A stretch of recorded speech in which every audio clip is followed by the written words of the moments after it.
Sawadee ka! Welcome to Hot Thai Kitchen. Today we are making spring rolls.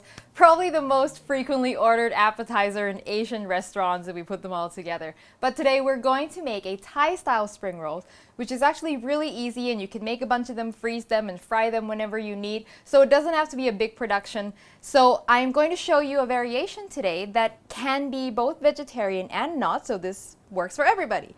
So we're going to start with our filling. Okay, oh, by the way, spring rolls in Thai are called pok pia thot, which is specifically fried spring rolls because pok pia is our term for spring rolls and then thot means fried. So the non-fried spring rolls would be pok pia sot, which means fresh spring rolls. But we're going to fry them today.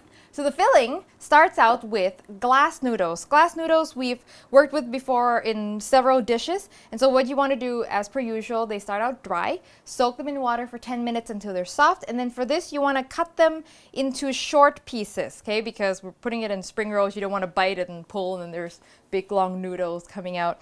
And then you want to put in some cabbage. It's going to be our crunch element. Cut into short sticks like this so that, again, it's going into spring rolls. So you don't want big, long pieces that's going to be sticking out all over the place. And then, there's a big piece in there. Don't have things like this sitting around. And then we're going to do shredded carrots. So just grated carrots for some color and it'll add some sweetness. And then the next thing, dried shiitake mushrooms, which actually have a really distinct kind of an earthy smell. It's really nice. It gives something that doesn't have a lot of meat, that substantial umami flavor about it. And then so what you want to do with these is soak them. They take quite a while to rehydrate. Once they're plump and moist like this, these were freshly soaked, you want to squeeze them and get rid of any excess liquid. Okay.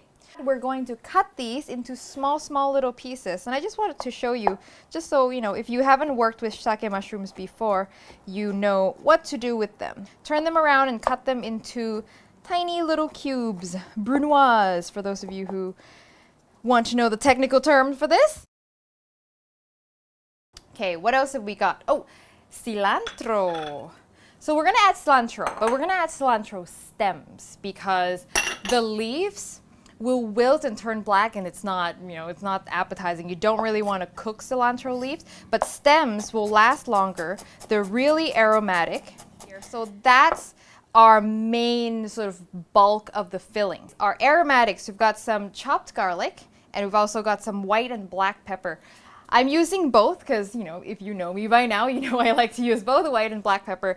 More white pepper because I like the heat that it gives. This is quite a lot. The spring rolls will actually end up a little bit spicy from just the amount of pepper that's in there. If you think this is a little too much for you, you're going to have children eating these, you might want to cut down on the pepper a little bit. But if you're feeding adults, I think they'll really appreciate that interesting kick from pepper. And then optional, if you want to make this non-vegetarian, you can add some meat. And I'm adding ground pork today. You can do chicken, you can chop up some shrimp, you can do whatever you want. I'm just going to do ground pork. Just add about a teaspoon of soy sauce to this and just get it mixed up. And that is pretty much all that we need. Let's get cooking. So you want to get yourself a big wok or a large saute pan and a little bit of vegetable oil in it. You don't want to make it too oily because we're going to deep fry this. So if your filling is oily, the whole thing is greasy and it's just bad news. I'm going to add our garlic and pepper and just saute that until it's aromatic and the garlic starts to turn just a little bit brown. This alone, just garlic and white and black pepper, smells so good. So good. Just keep your eyes on the smallest pieces of garlic. Okay, once you get there, go in with your pork. And if you're not using pork, then don't go in with your pork. Okay, so now that your pork is mostly spread apart into small pieces, there's no big chunks going on, go in with your big bowl of noodles and vegetables. In this goes. And then we're going to add 2 teaspoons of soy sauce to this. A little bit of salt. We're going to add about a tablespoon of sugar. It won't actually taste sweet, but it'll balance out all the saltiness that it's got going on in there. Works really well too. A little bit of sweetness with the mushrooms, with the shiitake mushrooms.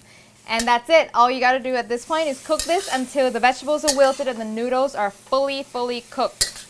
See how easy that was? There's your filling.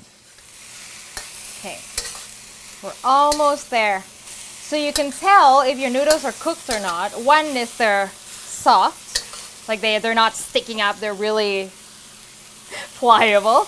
And also they'll be completely transparent. Usually I end up having to add just a little bit of water just to lubricate it and give some noodles a little steam. If the glass noodle starts sticking to the bottom like some of it is doing here, a little splash of water will help as well.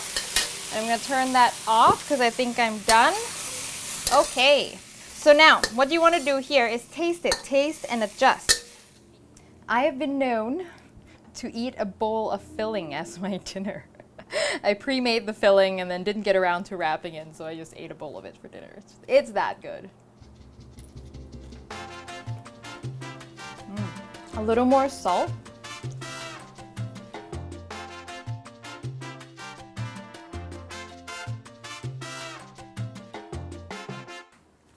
All right, wrapping time. Here is our spring roll wrappers. You can get this in the frozen department. Most Asian grocery stores will carry it. I'm using one that is 8 inches, but you can use smaller ones and make cute little ones if you want. So the thing about these, once they're thawed, they're stuck together and they're really kind of annoying to peel and wrap at the same time. So what I like to do is peel them off first before I start wrapping. Because as you can see, you kind of have to be gentle with it, or if you pull too hard, you rip it. I don't know, maybe someone has a trick they know. If you know, let me know, because I don't. There. And then I'll put it on a plate separately until I have all the ones that I need. And then when I go to wrap it, I don't have to worry about doing all this stuff. So we've peeled all our wrappers. They're ready to go.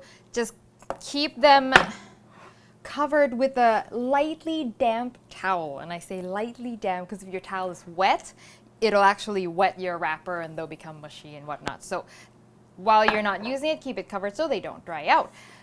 We are going to have 1 egg we're going to use as a glue to make sure our spring roll sticks together and don't unravel.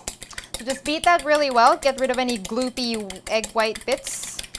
That's good. And you can use a brush, a pastry brush to help you brush, but I just use my fingers. One less thing to clean. Okay, so here's how we roll spring rolls.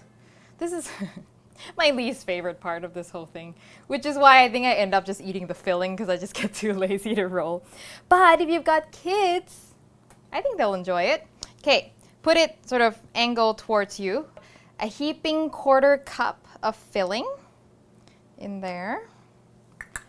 And we're going to spread it out sort of towards the middle. And you can decide how long you want this to be. I think this is good.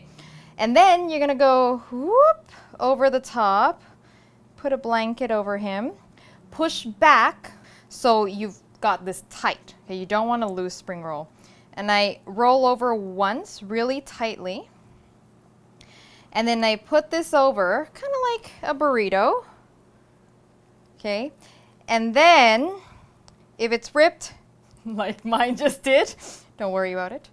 As long as the tear is on the inside. If the tear is on the outside layer, then you gotta start over. But if the tear is on the inside layer, it's not as big of a deal. And then you just roll, keeping everything tight, and done. Ta-da! Spring roll number 1.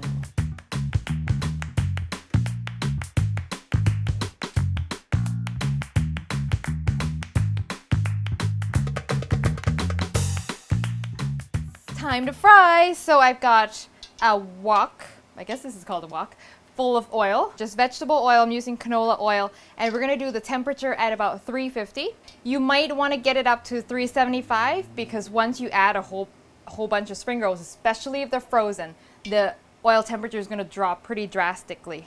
And this is going to take about 5 minutes if they're not frozen. Just go by the color because the filling's already cooked, right? So you just want to make sure that you've got a nice golden brown. And if you've got frozen ones, it could take 8 to 10 minutes. And as always, when you deep fry, don't crowd the pot. We are almost done. As you can see, the color is nicely golden. I'm gonna push it just a little bit more to get it really crispy and crunchy. Now when you deep fry, you might think, that's really oily. If you get your temperature right, all that bubbling is actually the moisture coming out, the steam pushing out. So the oil doesn't actually have that much of an opportunity to get in, and that's why it's very important that your temperature is not too low, because if it's too low, the steam's not coming out very strongly and the oil can sneak its way in, okay? So that is the importance of having the right temperature. Okay, so once you've got it a nice color, just take them out and rest them either on a rack or on paper towel. Look at these. So here they are, and I've let them cool down a little bit because when they come out, they're super piping hot, so it'll be really hard to handle and definitely not good for tasting on camera. Let me show you on the inside what they look like.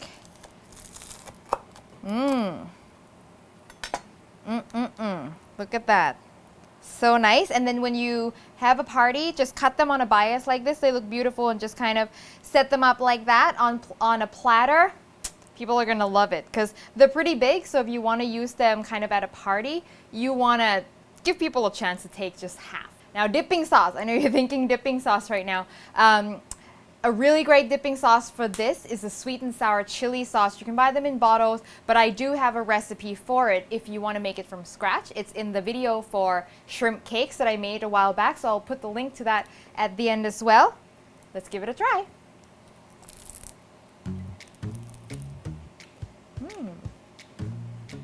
Honestly, I don't need a dipping sauce for this. This is good just on its own. But the dipping sauce does add a nice touch, and it'll allow you to be able to enjoy it more because then you've got sweet and sour going on. So it's, it's more interesting. But if all you got was this, I'm happy. Crispy on the outside. The inner layer of the wrapping is a little chewy, so it's really quite satisfying when you munch on it. I hope you give this a try. I mean, it's a little bit of a production, but it really doesn't take that long. And you can do a lot of this in advance. You can make the filling one day ahead of time and then wrap and fry them the next day. Perfectly fine for that too. So I hope you give this a try, and when you do, send me a photo. You can send it through Facebook, Twitter, or Instagram. If you enjoy the show, you can click to subscribe so I can keep doing these things for you. And the recipe, as per usual, will be on hotthaikitchen.com, and I will see you next time for your next delicious Thai meal.